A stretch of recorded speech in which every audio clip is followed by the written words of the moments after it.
So, Redlining Revisited, more race hustle rhetoric coming right up.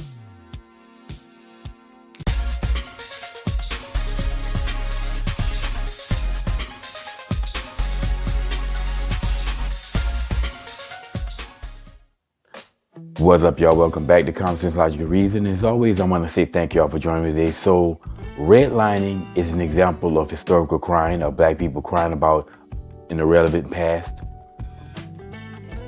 Now, some people would say, well, wait a minute, it's still happening today. However, we will go into that more into the video. Now, what is redlining? I'm pretty sure you've probably heard of this before.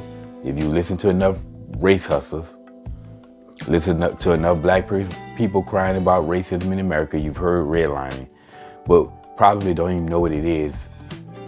Well, as we know, everybody has a credit rating. Everybody has an individual credit rating, and your credit rating is based upon your behavior and your use of credit.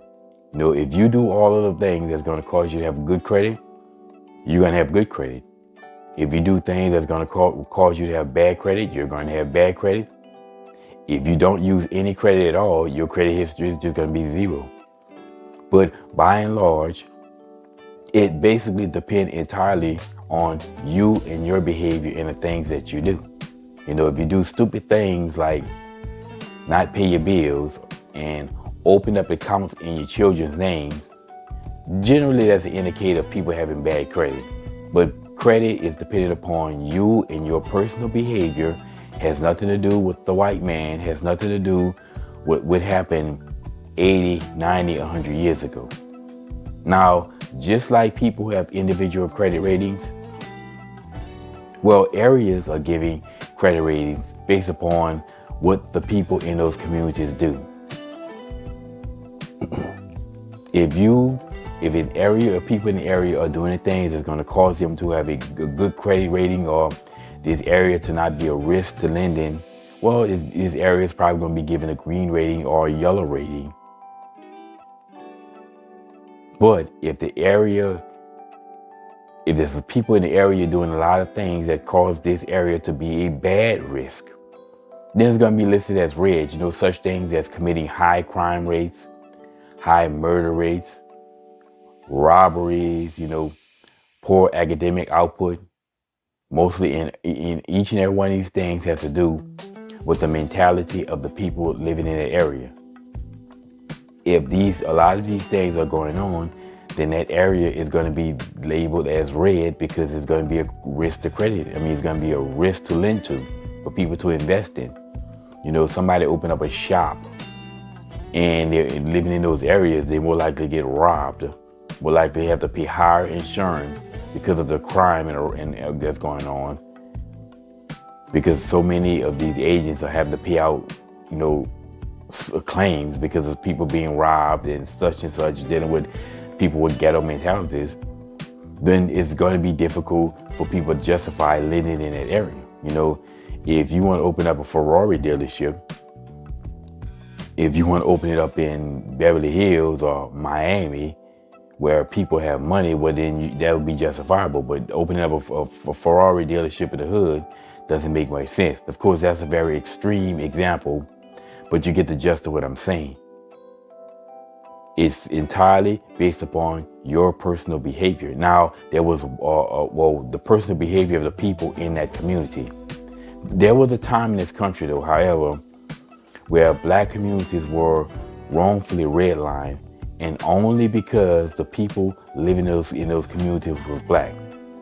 So they will redline this community, making it difficult for the people living there to get loans, to open up businesses, open up the shop, to invest in their community, or anybody for that matter, to invest in that area, because the racist white people back in the day didn't want to see people ascend. Black folks start to ascend, so they would redline these areas, making it difficult for black people to get loans to invest in the area. And we can see, so we can see more things like Tulsa, Oklahoma, you know, which was created back in the day when there was more racism going on in this country, way more than we can see today. So Now though, nowadays, redlining is a legitimate, again, it all depends entirely upon the people in that area, the mentality of the people in the area, the things that they're doing. If the area is a risk to lend in, it's going to be dictated red, just like a person who's a risk to lend to, credit rating will be bad and they will be red. They have a red color next to their credit rating because they are a risk to lend to. Again, this is based upon the people living in the area. This has nothing to do with racism, has nothing to do with the past, because your credit rating or the credit rating of an area is determined by the people, not by the skin color of the people. In other words, it has more to do with what's between those people's ears and what's in their minds and what mentalities they have than the shade of their skin. Okay, a black person with X amount of credit rating equal to a typical white person will be approved for loans at the same rate as that white person. So it's not about being disproportionate, being discriminated against for loans. The fact is, it's your personal behavior as far as your individual credit rating, and it's the mentality of the people that lives in an area that's going to determine the credit rating of the area. So redlining today is largely a matter of the mentality of the people. Now, back in the day, you can say it was racism. And this is why I say that redlining is more about historical crime than anything that's happening today.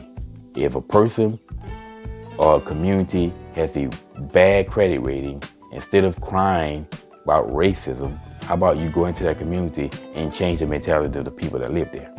Get them to start doing the things that's going to create better credit, and the credit rating of them as well as that area will improve. But that's my 2 cents on it. Anyway, if you ever hear anybody crying about redlining, well, now you know, and knowing it's half the battle, and it's always, y'all, until next time.